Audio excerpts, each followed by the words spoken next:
इंदौर में all India council of mayors की मध्य प्रदेश इकाई का सम्मेलन ब्रिलियंट कन्वेंशन सेंटर में आयोजित किया गया।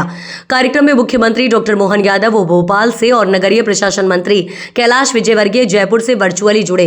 इस दौरान विजयवर्गीय ने महापौरों से कहा कि आप पारदर्शिता के साथ काम करें, यह हमारा बजट यही हमारी आय के साधन बढ़ाए पर लीकेज भी खत्म करे। अगर हम जांच करेंगे तो हमारी नगर निगम कटघरे में खड़ी होगी।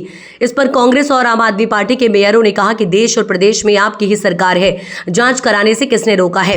मंत्री कैलाश विजयवर्गीय ने कहा कि मैं चाहता हूं सिटी गवर्नमेंट बने, सरकार इसमें संकोच करती है पर मैं नहीं। यदि ऐसा कोई प्रस्ताव आप बनाएंगे तो मैं सीएम से पास कराने का प्रयास करूंगा। उन्होंने कहा कि आप अधिकारों की बात करते हैं, लेकिन आपको यह भी तय करना होगा कि हम आत्मनिर्भर बने, हम आर्थिक रूप से सक्षम बने। इसके लिए हमें क्या क्या कदम उठाने होंगे ये सोचना चाहिए। हम टैक्स नहीं बढ़ाते, महंगे पानी को सस्ता देते हैं। आरक्षण के कारण आपको फिर से मौका नहीं मिलेगा तो क्यों डरते हो? टैक्स लगाइए, थोड़ा साहस दिखाइए। विजयवर्गीय ने कहा कि एक समय था जब हम कर्मचारियों को सैलरी भी नहीं दे पाते थे। मैंने 5 साल में 2 बार टैक्स बढ़ाए। आज मुझे गर्व है कि इंदौर का बजट सबसे ज्यादा है। ये सब 2000 से शुरू हुआ था और आज भी पुष्पमित्र भार्गव इस परंपरा को आगे बढ़ा रहे हैं। विजयवर्गीय ने कहा कि यदि आपने बहुत अच्छा काम किया तो पूरा शहर आपको 25 साल तक याद करेगा। मेयर मतलब शहर का पिता होता है। आपको शहर की सेवा करने का अवसर मिला है। आ रही है ना? आपके पास भी टेक्निकल टीम है, मेरे पास भी टेक्निकल टीम है। आप रूम के बाहर निकाल रहे थे, उन्होंने अंदर से काम चालू कर दिया। तो मैं सबसे पहले तो क्षमा चाहता हूँ कि मैं पारिवारिक कारणों से मैं आज नहीं आ पाया। जैसे मेरी पहचान ये है कि मैं डरता नहीं हूँ, एक जगह डरता हूँ सिर्फ अपनी श्रीमती से, और इसलिए उनका आदेश था कि आज आपको जयपुर चलना है, क्योंकि मेरे पोते की मान का एक विषय था और इसलिए मैं उनको मना नहीं कर पाया। अदरवाइज मैं सभी माननीय महापौरों का इंदौर में स्वागत प्रत्यक्ष रूप से करता, इसलिए आप सबका पहले स्वागत करता हूँ। मुझे ये कहते हुए गर्व है कि मध्य प्रदेश एक ऐसा शहर है जहाँ 73 और 74 अमेंडमेंट के बाद लोकल इकाइयों, लोकल हमारी बॉडीज को सबसे ज्यादा अधिकार देश के अंदर कहीं मिले हैं तो वो सिर्फ मध्य प्रदेश में मिले, और वो मैंने हमेशा लड़ के दिलवाए हैं मध्य प्रदेश में, क्योंकि मैं पहले भी मंत्री था तब भी मैंने अधिकार दिए हैं। और मैं तो चाहता हूं कि एक सिटी गवर्नमेंट बने, मुख्यमंत्री के पास सारे अधिकार हैं। सरकार डिसेंट्रलाइज करने में थोड़ा संकोच करती है, पर मैं कोई संकोच नहीं करता। आप लोग ऐसा कोई प्रस्ताव जो आपके काम में अभी अवरोध पैदा करता है तो आप बताइएगा, मैं माननीय मुख्यमंत्री से निवेदन करूंगा और आपको ज्यादा से ज्यादा अच्छे अधिकार मिले, इसके लिए मैं प्रयास करूंगा। मैं एक बात कहना चाहता हूं कि आत्मनिर्भर नगर निगम के लिए हमें क्या करना चाहिए, ये सब आप लोग बैठ के विचार करिए, चिंतन करिए। हमेशा आप अधिकारों की बात करते हैं और साथ में ये भी आपको तय करना पड़ेगा कि हम आत्मनिर्भर बने, हम स्वायत्त बने, हम आर्थिक रूप से सक्षम बने। इसके लिए हमें क्या क्या करना होगा, हमें करना चाहिए। हम टैक्स भी बढ़ाते हैं, पानी महंगा लाते हैं, सस्ता डिस्ट्रीब्यूट करते हैं, थोड़ा साहसिक कदम उठाना पड़ेगा। जैसे हमारे मेयर साहब ने भी टैक्स बढ़ाया है, मैं बाकी सब मेयर से भी कहूंगा, देखिए यूजर शुड पे, जो व्यक्ति उपयोग करता है उसे पे करना चाहिए, और इसलिए आप थोड़ा सा साहस दिखाइए। आरक्षण के कारण अब आपको दूसरी बार तो मौका मिलेगा नहीं, क्यों डरते? कोई अगली बार तो दूसरे मेयर बनेगा, आप तो बचने वाले हैं नहीं, इसलिए क्यों डर के टैक्स नहीं लगाते? टैक्स लगाइए और आत्मनिर्भर बनिए। काम अच्छा करेंगे, ईमानदारी से करेंगे तो लोग एप्रिशिएट करेंगे। मैंने अपने 5 साल के कार्यकाल में 2 बार टैक्स बढ़ाए जब मैं मेयर था, और जब हमारी ऐसी हालत है कि हम तनख्वाह भी नहीं बांट सकते। आज मुझे कहते हुए गर्व है कि मध्य प्रदेश का बजट, आज मध्य प्रदेश इंदौर का बजट सबसे ज्यादा है।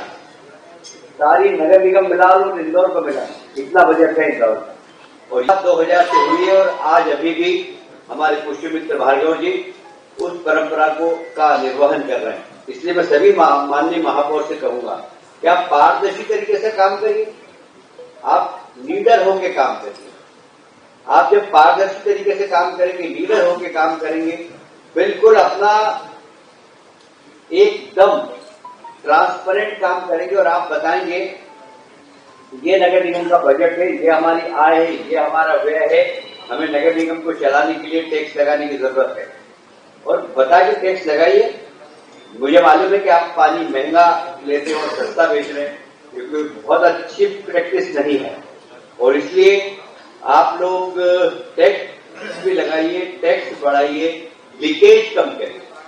हमारे यहाँ बहुत सारी शिकायतें हमको मिलती है और अधिकांश जगह हमारे ही जीती हुई परिषद है, और इसलिए हम लोग जांच वाच के उसमें नहीं रहते हैं। पर यदि हम जांच करवाना प्रारंभ करें तो बहुत सारे लोग कटघरे खड़े होते हैं, और इसलिए मैं आपसे निवेदन करना चाहता हूँ, ये 5 वर्ष का समय जो आपको मिला है, ये आपका जंपिंग पीरियड, इसको अंडरलाइन कर लेना। यदि आपने बहुत अच्छा काम किया तो पूरा शहर आपको 5 साल नहीं 25 साल तक याद करेगा, और इसलिए काम करिएगा। आत्मनिर्भर नगर निगम बनाइए, अच्छी सेवा दीजिए। ये हमको अवसर मिला ईश्वर की कृपा से कि हम शहर के मेयर बने हैं। मेयर मतलब शहर का पिता होता है, और इसलिए सारी जनता की सेवा करने का हमें अवसर मिला है, और इससे अवसर का हम लाभ उठाएं। मुझे बहुत प्रसन्नता है कि हमारे इंदौर के नगर निगम बहुत सारे विषयों में देश में अग्रणी है, और इसलिए आप सब लोगों को इंदौर के काम भी देख के जाना चाहिए। देखिए आप इंदौर किस प्रकार अग्रणी है। हम जन भागीदारी से लोगों की सेवा करते हैं। हम सड़क बनाते हैं जन कॉलोनी के बीच में, तो लोगों से कहते हैं आप सीमेंट दीजिए। अच्छा, उमाशंकर गुप्ता जी भी हैं, ललवानी जी भी, आप दोनों को भी प्रणाम करता हूं, मैं देख नहीं पाया था आपको।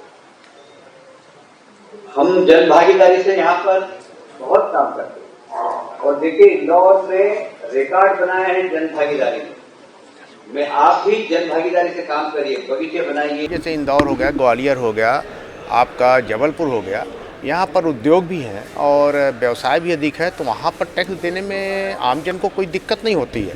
पर जो जैसे रीवा हो गया, सिंगरौली हो गया, सतना हो गया, यहाँ पर अगर हम टैक्स बढ़ाते हैं, जो टैक्स पेयर है वो गांव से आया हुआ व्यक्ति है। आजकल बहुत सी आबादी हमारे यहाँ की क्या हो गई है कि गांव से आकर लोग लड़कों को पढ़ाने के लिए, रोजगार के लिए शहरों में आ रहे हैं, तो अवैध कॉलोनियाँ कट गई हैं, उनको राजनीतिक प्रश्रय मिल रहा है, वो हमारे यहाँ अवैध कॉलोनी को रेगुलर नहीं कर रहे हैं। तो ये सब चीज़ों को देखते हुए हमारे यहाँ जो टैक्स की स्थिति है वो अगर हम बढ़ाएंगे तो जनता के ऊपर डायरेक्ट बोझ बढ़ेगा। मध्यम वर्गीय फैमिलियाँ रहती हैं छोटे छोटे नगर निगमों में, तो वहाँ पर टैक्स का तो जो इनका स्लैब है वो कम होना चाहिए। और जो 2000 आपके कोविड के समय इन्होंने टैक्स का, जब पूरा कल कारखाने बंद थे, बेरोजगारी थी, लोगों के घरों में काम नहीं था, उस समय जो टैक्स का स्लैब बढ़ाया माननीय शिवराज सिंह जी की सरकार ने, वो बहुत गलत था। और वो जो संरचना की टैक्स की, वो उन्होंने जो अपने यहाँ नगरीय मंत्री के बयान से, टैक्स वाले बयान से आप सहमत हैं? नहीं, नगरीय मंत्री जी के बाकी मैं बयानों से सहमत हूँ कि आत्मनिर्भर होना चाहिए। हमारे स्वर्गीय प्रधानमंत्री राजीव गांधी जी की एक परिकल्पना थी 73वां संशोधन के बाद, थोड़ा आईडी नीचे कर लें भाई साहब। 73वां संशोधन के बाद जो स्वर्गीय राजीव गांधी जी प्रधानमंत्री थे, उनकी एक परिकल्पना थी कि स्वावलंबी नगरीय निकाय और पंचायतें बने, स्वयं का रोजगार करें और स्वयं के ही उत्पादन से अपने अपने आप को स्वावलंबी करें। तो वो जो परिकल्पना हुई, उस परिकल्पना में बहुत सी चीज़ें जो हमारे अमेंडमेंट हैं उसमें काटा गया। जांच की बात भी कही उन्होंने, कहे कि मैं जांच करवाने की। बिल्कुल जांच तो करानी चाहिए। हमने तो रिट पिटीशन भी लगा रखी है। हमारे MIC सदस्य धनेन्द्र सिंह जी हैं, हम लोगों ने खुद ही रिट पिटीशन लगा रखी है, कमिश्नर के भी पार्टी बना रखा है। जांच तो होनी चाहिए। अगर जांच होगा तो बहुत से भ्रष्टाचार सामने आएंगे, क्योंकि 20 वर्षों से तो भारतीय जनता पार्टी की सरकार। इशारा किसकी तरफ था? उन्होंने तो कहा कि अधिकांश तो हमारे, इशारों में उन्होंने कुछ बात की क्या? उन्होंने जो बोला कि अधिकांश हमारे हैं, तो अब इशारा तो उनका अपने ही तरफ रहा होगा कि उनके जो लोग हैं